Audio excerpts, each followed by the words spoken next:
చేపల ఇగురు తయారు విధానం. చేపలు ఊరి నుంచి పంపారండి. ఉప్పు కారం వేసి బాగా ఫ్రై చేసి పక్కన పెట్టుకున్నాం. ఇప్పుడు ఇందులోకి మసాలా, ధనియాలు, జీలకర్ర, వెల్లిపాయలు, లవంగాలు, అలాగే గసగసాలు కూడా మిక్సీలో వేసి పేస్ట్ చేసుకోవాలి ముందు మసాలా. ఇప్పుడు మీడియం సైజ్ ఆనియన్స్ పేస్ట్ చేసి పక్కన పెట్టుకోవాలి. పొడిగిచ్చి కడగబెట్టి అందులో మిక్సీ కడగబెట్టి వేసుకుని బాగా వేయాలి. ఇప్పుడు ఇందులో ఆనియన్ పేస్ట్ ఇప్పుడు ఇందులో ఇందాక మనం పేస్ట్ చేసుకున్నాం మసాలా పేస్ట్ వేసుకోవాలి.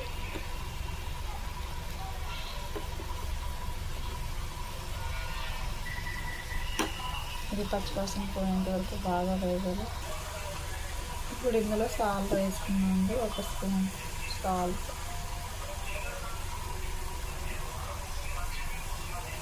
అలాగే 1/4 టీ స్పూన్ పసుపు కూడా వేసుకుని బాగా కలుపుకోవాలి.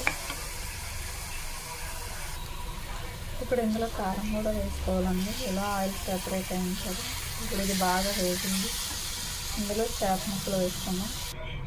ఇప్పుడు ఇందులో వాటర్ వేసి బాగా ఉడకాలండి ముక్క.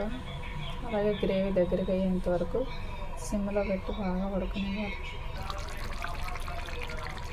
ఫైనల్గా కొత్తిమీర వేసుకున్నాం.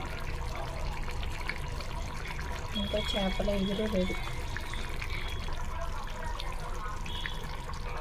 వేడివేడిగా కొయ్యంగా చేపల ఇగురు రెడీ.